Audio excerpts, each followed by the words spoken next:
Let's face it, the NBA just isn't the same league it was in 2010. And I don't mean that in a bad way at all. It's evolved and transformed, and the stars you grew up watching have been replaced with new ones. Just last year, we had a finals of the Brooklyn Nets led by DeAndre Ayton, and the Denver Nuggets led by Zion Williamson. LeBron, Dwayne Wade, Kobe, these are all names of the past. It's time for a new superstar to become the face of the league. But who's going to take that title? Let's find out in this resimulation of the 2022 NBA season.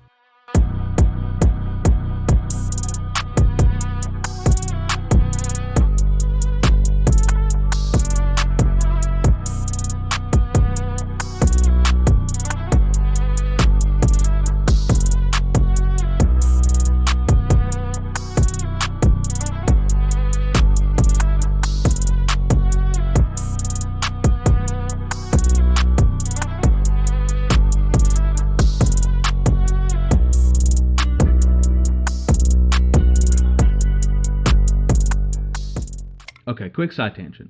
If you haven't already watched the previous videos in this series, this one might get a bit confusing, so please go in the description. I have a link to the full playlist of previous videos linked down there, so go ahead and check that out, so that way you can get a better idea of what's going on. Okay, back to the video. Let's be honest, the regular season is mostly irrelevant, so let's get straight to the meat and potatoes of this season, and jump straight into the playoffs. The first round is a bit of a snore fest, so I won't bore you going through each matchup. All you need to know is that last year's champs, the Brooklyn Nets, had an absolute meltdown against the 7th seed Milwaukee Bucks, and got swept in 4 games. But how did that happen? Well, look no further than the young duo of Darius Garland and Anthony Edwards. Garland scored 53 points in Game 1, 36 in Game 3, and in Game 4 they outscored the Nets 40-13 in the 4th quarter to win the game as Garland scores 38 points. To call his loss an embarrassment would be the understatement of the century, and I don't know if the Nets will ever recover from this. All I know is that the young duo in Milwaukee is something special, so let's see how they do in round 2 against Embiid's Hawks. The Hawks would start the series out by winning the first 2 games on their home floor, but Milwaukee fought back in Game 3, and they beat tied at 109 with less than a minute to go. Instead of taking it slow, Ant decides to go on the offensive, and takes it at Buddy Hield, and manages to scoop in a layup over him. Embiid responds on the other end with an easy post hook over Jarrett Allen, and ties the game back up. Ben McLemore comes back the other way, and passes it out to Ant, who takes a contested 3, but misses it. But no matter, the Bucks would still have the last shot to end the game. The Hawks would dribble out as much as they could to get time off the clock, but they would wait a little too long, and Buddy Hield's forced to put up this awful shot. He misses, but Embiid grabs the rebound and puts it back in. The Hawks are up 3-0. But wait, hold up. The referee's having to review the shot, but surely it's up in time.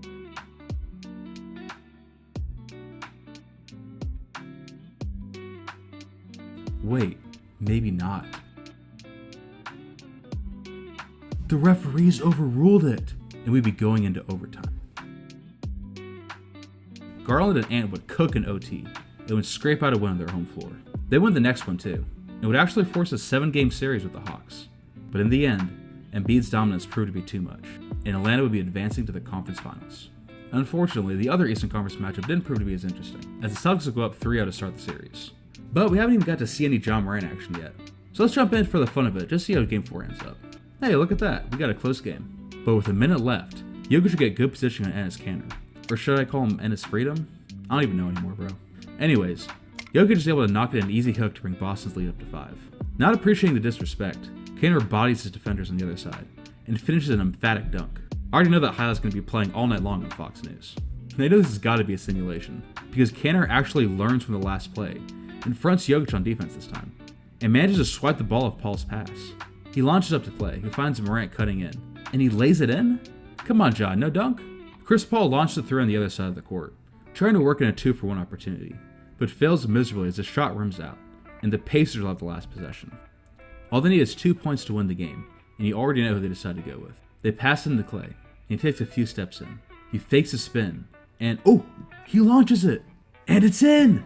The Pacers are up! However, the Celtics have a timeout, and 17 seconds to go, so this game is anything but over. They decide to run a pick and roll with 2 of the greatest passers of all time, Jokic and Paul.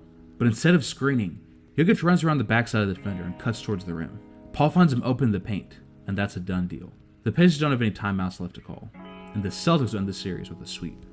Now let's turn our attention over to the more interesting conference, as we've got the 1st seed Suns and the 5th seed Grizzlies facing off against each other. Jumping into Game 4, the Suns are up by 2 with just a few minutes to go.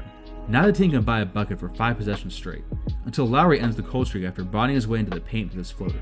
Ice Trae comes back down the other end though, and lays the rock in to bring the game within 2. The The Grizzlies are forced to foul at this point, and grab Sexton to get into the line.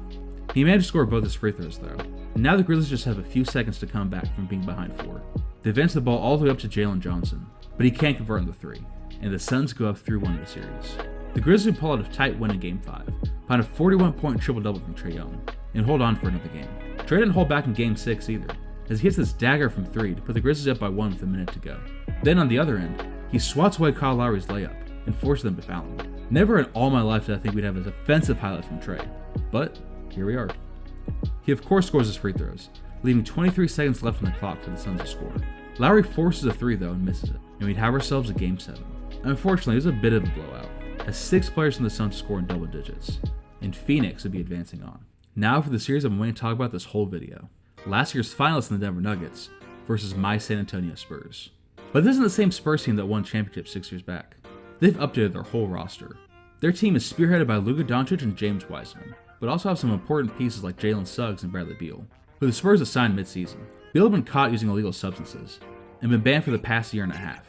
But the Spurs decided to take him in, and he's really stepped up his game for them. But despite all that firepower, they still lost the first 2 games in Denver. However, in Game 3, Abrines wins the game with his finger roll, and the Spurs carry the momentum to Game 4 and tie the series up. Game 5 would be another close one. The Nuggets pulled ahead in the end and would have the series advantage. James Wiseman would score 45 in Game 6 though, and it would all hinge on the 7th game. But with this devastating dunk, Doncic would put the Spurs up by 7, and they would win the series.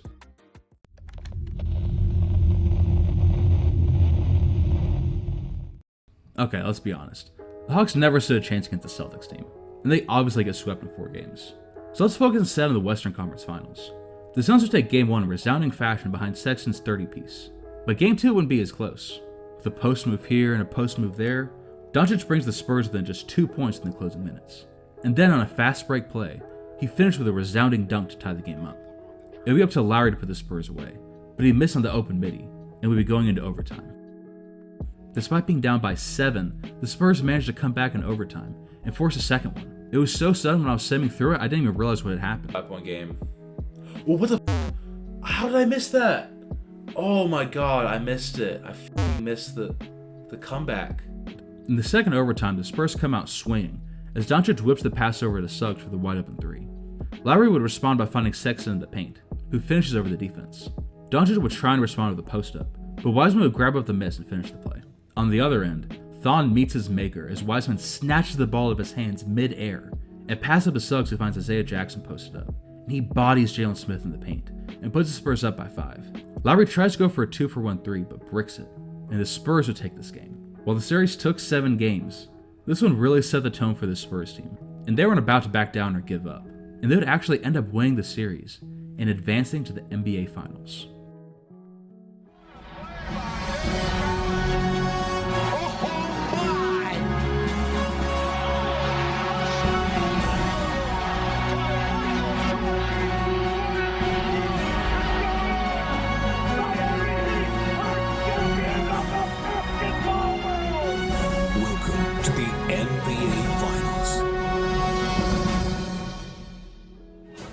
On paper, this series looked pretty lopsided, but after seeing the determination the Spurs team had game in and game out, it was hard to just count them out altogether. And in Game 1, they proved they wouldn't be a walk in the park like all the rest of the Celtics competition, and would be tied up with just 2 minutes to go. Giannis would come up on the fast break, and find Sarge posted up in the corner for 3. Oh, sorry, I guess his foot was on the line. Make that a 2. On the other end, Doncic would get Giannis' head in a swivel, and find himself open for 3, and he drops in his 11th 3 of the game, making finals history with the most made 3s ever. Sarge would come back with a vengeance and gets fouled at the rim, knocking in both of his free throws. After turning the ball over, the Celtics would get a chance for a 2-for-1. Jokic misses the hook shot. The Spurs respond with a fast break, and Suggs finishes on the layup to put the Spurs back in the lead. This would leave Boston with just 21 seconds to win the game, and they decided to put the rock in Chris Paul's hands, and he dribbled out. With 10 seconds on the clock, Paul drives in towards the rim. Isaiah Jackson makes the read and steps over to assist with the drive, and Beal slips over to guard Sarge. Doncic is left clueless though, as Giannis jukes him, and this will leave Josh Hart wide open in the corner. Paul manages to spot him and tosses it over. He puts it up and drains the shot, giving Boston the lead once again. The Spurs had a timeout, but just couldn't execute on the possession, and the Celtics would take Game 1. I wish I could say the rest of the games were exciting as this one, and I guess this time around wishes do come true, because Game 2 was another nail-biter. With a minute to go, Giannis finds Josh Hart cutting as he nails the layup to put the Celtics back in the lead. Suggs is able to find Bruno Fernando on the other end, open at the rim, as he lays it in. James Wiseman had fouled out of the game earlier. That's why Bruno's here. On the other end, Paul finds Jokic open in the paint, and he stuffs it yet again to give Boston the advantage. The Spurs call a timeout and nearly lose possession, but Bradley Beal grabs it up and makes a drive to the rim, scoring it. Unfortunately, the CP3 Jokic pick and roll is absolutely unstoppable, and Jokic finishes the play again with a dunk. This gives the Spurs 27 seconds to... Oh my god! Beal stepped over the line. Are you kidding me? The Celtics now have all this time to milk off the clock. They pass around from Paul to Saric, back to Paul. Oh! Suggs got a steal! He runs back up the floor but can't find anyone open, so he resets it by passing back out to Bradley Beal. This time he actually manages to keep his big f***ing feet on the court, jukes out Hart, and sprints up to the top of the key. Jokic switches out though, but Beal has no fear as he raises up in the air for a three, and he hits it! The Spurs are up by 2! The Celtics are out of timeouts and aren't able to score, so the Spurs come out of this game on top. Game 3 would go to the Celtics, as Giannis drops 31 points to lead the Celtics to victory. I haven't mentioned this yet, but Giannis is actually the regular season MVP this year, and he also won Defensive Player of the Year. That means if he can pull off winning Finals MVP, he'd be the first player to win all 3 awards since Hakeem Olajuwon. And this is unfortunately where things start to go downhill for the Spurs. Just kidding. We've got another close game in Game 4. With 2.5 minutes to go, Josh Hart drives to the rim and scores to put the Celtics up by 3. Bruno Fernando tries to respond to the paint, but rejects his own shot at the rim. Thankfully, he makes up for the next play though, by grabbing the missed shot and putting it back in. Chris Paul comes back off the timeout and takes it toward the rim, steps back, and hits the shot over the defense. Doncic responds to the drive-in on Giannis, scoring the fading jumper from the elbow. He then stops Giannis on the other end, and passes it to Suggs in the fast break, who scores by the rim to put the Spurs back up. However, CP3 and Jokic go for another pick and roll, and of course convert. On the Celtics' next play, the refs make a controversial call, as Doncic gets called in this play right here. Was that really a foul? I don't know, but what I do know is Hart knocks in both his free throws, and puts Boston back up by 3. Doncic takes no time getting up the floor, and slips past Jokic and Giannis as he lays it in. Boston tries to run another pick and roll, but this time Jokic can't convert, and the Spurs now have 24 seconds to win this game. They decide to inbound it to Suggs, who passed off to Doncic, who quickly gets double teamed. He manages to find Isaiah Jackson, who takes a power dribble and oh my god, the poster! Get out of here, MVP! Get out of here, DPOY! You just got poster, boy! Okay, sorry about that, I got a lot of hand. The Celtics call a timeout, and pass it into Jokic at the 3-point line. Isaiah Jackson shifts over because Jokic is a great 3-point shooter. However, I think he failed to remember that he's an even better passer, so Joker easily finds Saric open by the rim, and he flushed in a dunk to put Boston back up. With no timeouts and 10 seconds left, Suggs takes it up and finds Doncic in the post. He backs down Giannis, goes for a step-back fader, and it rims out. The Celtics are now up 3-1 in the series. Okay, this for real was the Spurs' last legs, as they get blown out in Game 5, and the Celtics will win their second ring in the simulation. This time behind Giannis Antetokounmpo, who completes the perfect season for his legacy. Not gonna lie, as a Spurs fan, this is pretty hard to watch, but you can't help but appreciate greatness, and that's what the Celtics displayed. But that's alright. We may not have won this year, but we've got next year, because this Spurs team only has one direction to go, and that's up. Thanks again for tuning into another episode of my ReSimulating series. I've had so much fun making this series for you all, and I'm sad that it's almost coming to an end. We've only got one season left, and that's this current season we're in right now. Sorry this video took so long to come out, but I've been busy with some stuff in my real world life, and haven't had the time or energy to get this video made. Hopefully there won't be as much time between now and the last video.